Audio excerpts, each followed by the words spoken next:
Good day mga boss, Ninjarat po ito. So ayan, gawa tayo ng video kasi meron tayo rito dapat i-restore natin to. Restoration sa Batalya, chichikin lahat kay boss Redsend to ng Carmona, Cavite. Shoutout kay Ma'am Mikey sa asawa niya. Yan. So actually to nasimulan ko na to. Kaya lang yung chinek ko kasi yung makina. So daming problema sa CVT, tapos hindi siya ganun kaganda manakbo. Tapos may konting ingay ako nadidinig sa CVT. Kaya sabi ko kay boss, unahin na muna natin yung makina. Makina, tapos wiring, tapos saka natin papugiin yung loob, saka natin linisin. So kaya yon, so ito nasimulan ko na kasi ito kaya hindi ko na masyadong na-i-vlog sa inyo. So nagpalit tayo ng stock pulley drive base ng MXI.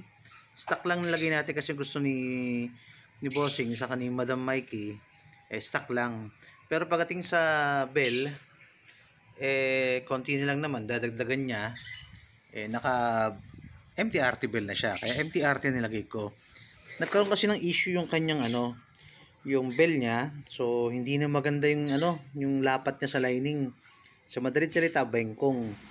Pero yung lining niya goods, bago-bago pa. Tapos yung mga bola niya kain na, yung pulley kinain na, kaya nagpalit tayo ng bago. So kinondisyon natin, tapos yung bendix niya chinek natin, kaya napansin ko dry. So ito, unahin muna natin yung makina bago tayo sa pagpapapogi. So ayun mga boss, so ito ngayon gagawin ko ngayon, lilinisin ko yung throttle body niya. Yan, kasi pansin ko yan, gaya hindi nakakabit masyadong ayos yung hindi nakakabit yung kanyang airbox. Ayusin natin yan, kulang na tornilyo. Kaya marami tayong papalitan na natin ng mga filter to, checkin natin coolant, asin lahat. Kung nakikita nyo ba, ayan hindi nakakabit yung kanyang elbow ng airbox. Tapos kulang ng tornilyo. Tapos yun, dadamay na rin natin to. Dadamay na rin natin tong niya. Saka yung kanyang hand grip, papalitan na natin yan ng stock para hindi malagkit sa kamay. So ayun mga boss, pause ko muna. So balik tayo mga boss. So nahugot na natin. So ang dami kaninang hindi nagkabit ng ayos dito sa throttle body niya. So ayan, makikita nyo madumi na yung kanyang throttle body. Ayan, madumi na rin, kaya sabi ko kay boss, unahin muna namin yung maintenance kaysa yung paglilinis. Kasi yung paglilinis ng Batalya, paglilinis ng napakadali na yan kahit siya kayang-kaya niya yan. So ayan importante ang maintenance. Tapos papalitan na rin ito ng bagong air filter. Yan, yung kanyang manifold. Yan, ito may dilim-dilim na, panidumi yung loob Tapos syempre panlinis natin dyan is Aeropack. Yan, lagi yan Aeropack. Ayan ang mahusay na panlinis yan. Pause ko muna mga boss So balik tayo mga boss. So yun, nahugot ko na yung IC niya. Sobrang dumi Okay lang yan kahit walang spring. Nahugot ko na, sobrang dumi. Kasi nakuha ni boss to ng 30 plus yata, nabili niya ng 30 plus. Kaya sabi ko, budgetan mo yan sa maintenance, unahin mo. Kasi syempre hindi mo alam kung anong history nito, as in blanco. So kahit mo yung loob, ayun mapapansin nyo yung loob niya.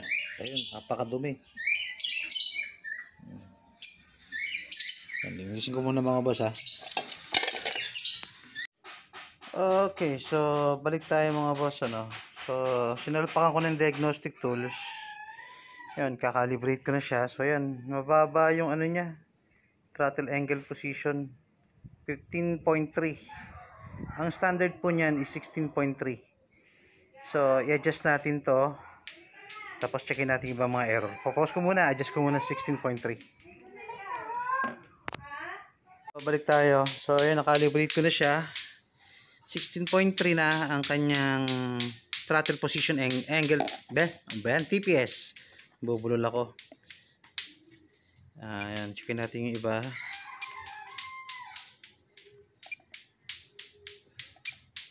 So mamaya mag-a-adjust na lang tayo dito.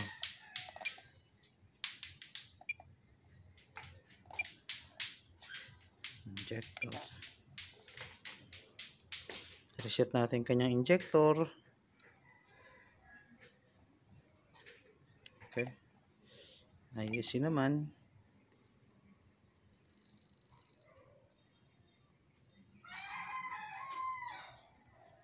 Ngangawit ako wait lang Yan. Nagalaw-galaw yung kamay ko kaya pasmado So yun, sa error 37 minor 42 yung yung speedo cable 61 minor 40 ano ba 37 42 61 yung 37 sa IEC2 short, yung 61 sa IEC rin yan, yung 42 sa speedo cable, speedo gear, sa panel gauge, yan ang mga nagiging cost ng error na yun. Pag isa rin nag-malfunction, mag-error talaga siya. Okay, clear natin yan. So yan, so 0 na, na-clear ko na yung history niya. Version 1.0, 2014-2015 model to. Okay. Tingnan natin yung kanyang C1 mixture, yung kanyang AFR.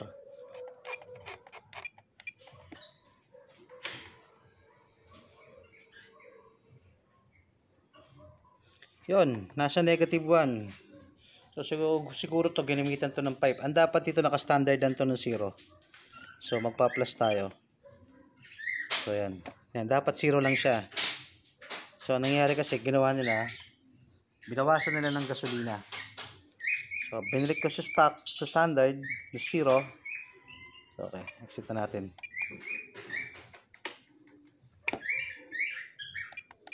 Ang ingay ng ibon ko mga boss, pasensya na Okay, start natin.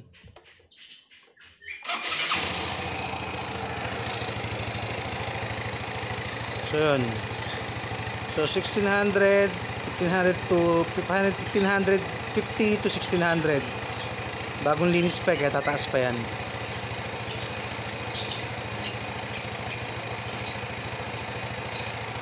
Yun, si 1700 na.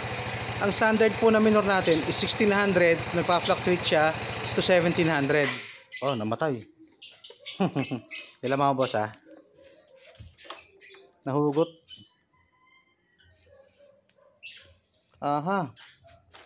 Ilan mga boss Hindi na sinasabi ko. Okay boss, mga boss, wait lang namatay siya, hindi dahil sa makina. Sa wiring may nagdikit. Pumutok ang fuse. Amoy ko ayun may nagdikit. Mainit yung wire So yan, ayusin natin yan. Ayun nagdikit-dikit general rewiring naman tayo dito pagtapos ito. Ayun. Pause ko muna So ayun mga boss, balik tayo. So baklas ko na to. So ito yung nagiging cause kanina, ba't sumasabog? Dumidikit siya sa dumidikit to. Naka-open Naka-open siya, nagdidikitan siya yung halo switch niya. So yan, naalisin na natin yan. So papalitan na natin to ng lever, yung handle grip sa katong switch niya. Re-rewire natin ang switch. So hindi ko lang alam kay boss. Gusto niya lang yata ng ng single horn Tanungin natin siya kung gusto niya mag dual horn. Okay, so balik tayo mga boss. So ito yung isa sa naging problema kung bakit nakurap-kurap. Kasi dito kumuha lang siya ng source dito sa brake light. Sa brake switch pala, sorry. Diyan lang siya kumuha para ma-activate mo yung halo switch para mag-on yung headlight niya. Kaso kapag ikaw ay pepreno niyan, automatic niyan, kukurap yung headlight mo kasi nag-aagaw-agawan sila. Yun ang silbi ng power up. So, ang ginagawa ng power up, yung power up mo na ginamitan ng relay para sa headlight mo. So, yun lang yung susupply ng kuryente. So, ang mangyayari doon, walang kurap, walang kaagaw. So, imbis na mag-agaw-agawan sila sa ACC wire, mas lalakas yung busina kasi nga may sariling yung headlight natin. So, yun ang isa nagiging problema ng kurap na headlight yan. O, pause ko muna ha. At ito, sablay-sablay yung ayusin natin yan. Inantay ko lang desisyon ni boss. Okay, so balik tayo mga boss. So, ito, papalitan natin ng lens niya. Kasi yan, crack na yan. So, papalitan natin yung lens na yan. Baklasin natin lahat yan. Tapos, papalitan natin ng domino switch. Yan. Yung kanya mga switch. Yan. Yung original stock na switch niya. Siyempre, palitan din natin yung red line LED para mas maliwanag. So, pause ko muna ulit mga boss ha. Lang. Yan, balik tayo mga boss. So, yan, natapos na tayo sa power up. Bago na rin yung handle grip niya, pati bar end. Domino switch, bago na rin. Yung lens, bago na rin, wala na yung crack. Yan.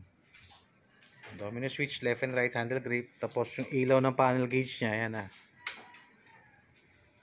So, yan, mapapansin nyo, white and red. Yung red line, yung tawagin. Busina niya, mas lumakas na. So, kasi naayos na natin yung lahat ng wiring. Palit din tayo ng flasher relay. Yan, kasi naka dual contact na. Naka-hazard pa. So, bubuhin ko muna ito mga boss para makita nyo lahat. Okay, so yun. Tapos na salpak na natin yung kaha niya. So, testingin natin ngayon siya. So, hapansin mo rito boss. Pati madam. Yan, pag on mo ng susian mo, ang kulay na ng mo. Sorry. Ano ba yan? Saan na ba yung, sorry. Magiging kulay niya, yan. White and red. Ayan, ganyan yan. White and red. Ayan, tinakpan ko yung flash. Ayan. So, buksan natin ha. Okay. So, ito ngayon, yung park light. Kasama ng park light mo dyan is yung dual contact mo.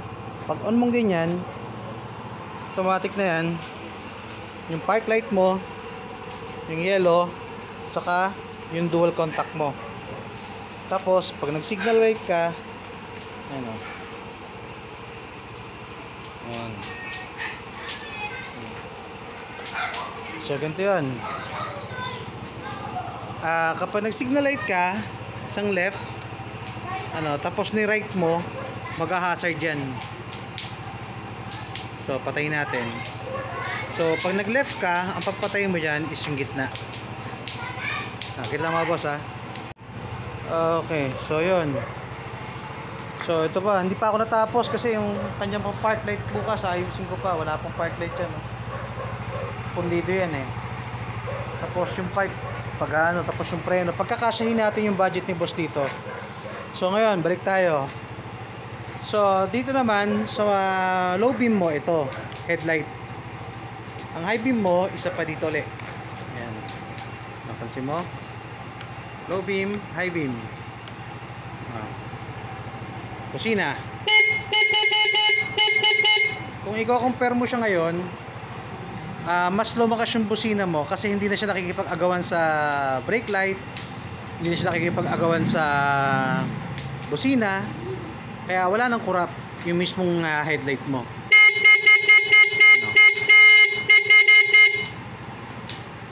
Kahit magpreno ka habang nabubusina ka, hindi siya kumukurap. So ayun, pagod na ako, bukas naman. Masakit ng aking mga kasukasuhan. So Sana maisisingit ko pa naman bukas to eh. Pause ko muna. Okay, so yun. Good morning mga boss. Bakante kasi ako ngayon eh. So ngayon to kasi dapat matapos ko ngayong araw to kasi kukunin na to ni boss. Kaso nung nagpalit ako ng brake pad, sabi niya, "Boss, palitan mo na ng bagong brake pad 'yan, saka brake shoe." Nung nagpalit ako, kita ko yung ano niya, tsokolate yung nasa loob. So siguro to ever since na hindi nakuha, hindi man lang na palitan ng brake fluid. Kasi ang brake fluid mga boss, mas maganda yan bago mag 3 years o 2 years, palitan nyo na yan, i-refresh nyo na yung brake fluid nyo para hindi siya magka-ganyan, you know? So ayan, ayusin natin muna yan, kaya baklas na naman ako. So dito ako magkakaroon ng problema. Bumili na rin ako ng brake fluid, dito lang ako magkakaroon ng problema pagtanggal nito kasi mukhang nanikit na eh. Pause ko muna ha. Okay, so yung mga boss, so ayan, nalinis na. So ang ginawa ko dyan, binantuan ko lang yung nakuha kong dumi. Mas maganda kasi ito mga boss, bago mag 3 years sa motor nyo, palitan nyo ng brake fluid. Gumamit lang kayo ng ng DOT3 kasi yun ang sa atin. Yan, yung DOT3. Kaya bumili muna ako. Dito sa amin medyo mahal, 150. So, pero sa Shopee mura-mura lang yan, parang nasa 80 lang yata yan, parang ganoon. Ito kasi sa amin wala, no choice na ako eh. So yun, nalinis ko na yan. Basta pag re-refresh kayo ng brake, magbi-bleed kayo, tanggalin nyo yung ibabaw, tanggalin nyo yung laman loob, alisin nyo yung luma na nakalagay dyan. Yun, gaya yun, nilagay ko sa bulak, gamit kayo ng bulak. So kapag nalinis nyo na yan, bantuan nyo ng bago, tapos saka nyo siya pigain ng ganyan. So yun, ilalabas niya lahat ng dumi na yan. Yun. Papapalitan nyo nasa loob ng piston ng malinis na brake fluid yan. Nag-clear na siya. Basta make sure na huwag kayo mauubusan. Ayan, gaya niya, naubusan ako. Madali na yan. So yan, medyo naubusan ako.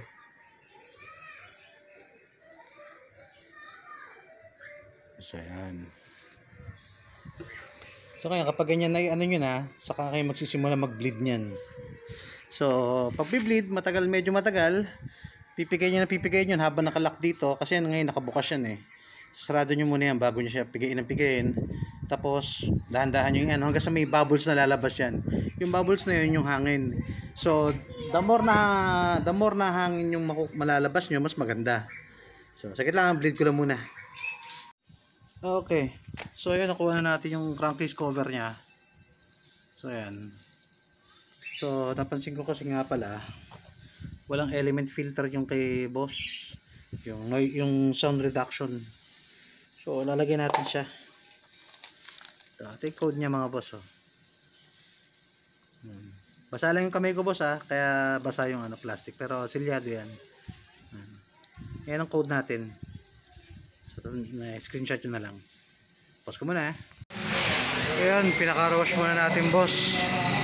Para mawala yung mga para pagkuha ni boss mamaya, goods na siya. Wala nang problema. Yun. Kasi ang daming putik nung mag saka nung nung makina. Hindi kaya ng power spray ko. So yun, balik tayo mga boss. So ito na yung kay boss sa Radsend na MXI na kinondisyon natin yung makina, pinalitan natin, pinriority natin palitan yung mga dapat palitan. So ayan na. Pinaka-wash ko kanina kasi sobrang dumi Yun yung pinipinturahan natin. So inaantay ko na lang siya, pipick upin lang daw nito. So 6 PM daw labas yung asawa ni boss, si Madam Mikey. Diretso na sila rito. So ayan. So putulin ko itong video na to boss at medyo mahaba na po tayo. At don't forget to like, share, subscribe. Tapos medyo naawa kayo, yun, share nyo lang na i-share yung mga video ko, mga panoorin nyo. Kasi kulang ako sa views. So yun mga boss, ride safe!